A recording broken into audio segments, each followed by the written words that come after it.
আবু তো আদনান হুজুর তার স্ত্রীকে তালাক দেওয়ার পরে এখন আবার তার স্ত্রী মুখ খুলেছে যে কালকে রাত্রে তালাক হয়ে গেছে। আসলে আবু তো আদনান হুজুর এত নিকৃষ্ট ছিল? গতকালকে রাত্রে তালাক একেবারে রেজিস্ট্রি মানে পেপারে সাইন করে পুরো তালাক করা হয়েছে। আর হইলো আমি হুজুর জানাইও ওই যে মাঝখানে এসে মিল ছিল, এটার উদ্দেশ্য হইতেছে আমার বলে যে একটা ভিডিও দিতে, আমি যা বলছি সব মিথ্যা বলছি, হ্যাঁ ভুল বুঝছি, মিথ্যা বলছি, এগুলো আমার বলার জন্য। প্রশ্ন হলে আমি না হয় বলতামই, কিন্তু বলার পরে ওকে আমার সাথে ভালো ব্যবহার করবো না কি করবো এটার নিশ্চয়তা এগিয়ে দিব, ওই কথায় আবার আসে না, বুঝছো? তা আমি বলি নাই, এই জন্য আর দেরি করে নাই।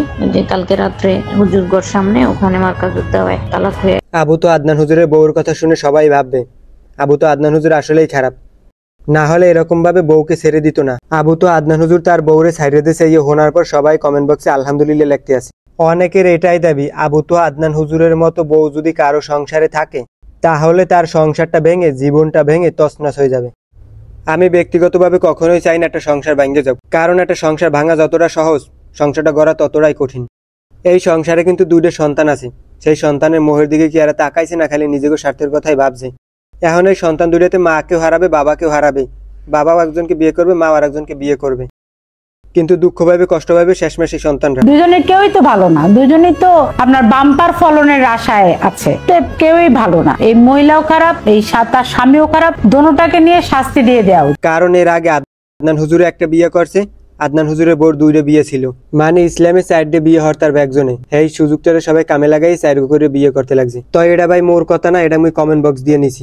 তার স্ত্রী প্রথম একটা দাবি সবার সামনে তুলে ধরে, সারাদিন খালি প্রেমিকার লগে কথা কয়।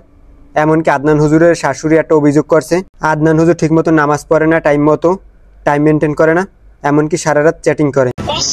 সে নামাজ পড়ে না, আমি অবাক হয়ে যাই, মাগরিবের রক্ত সে দি টান টান হয়ে ঘুমাইতেছে। স্বামীর উপরে যেমন স্ত্রী বিভিন্ন অভিযোগ তুলছে, ঠিক তেমনি তার শাশুড়িও অনেক অভিযোগ তুলছে আদনান হুজুরের উপর। মানে মা মেয়ে দুজনেই একসাথে অভিযোগ দেয়। এখন মোর আল্লাহর কথা বা মোর আল্লাহর ভিডিও দেখে তো কোনো মতামত দেওয়া যাবে না। হাজার হাজার লক্ষ লক্ষ মানুষ ভিডিওতে আলহামদুলিল্লাহ বলছে।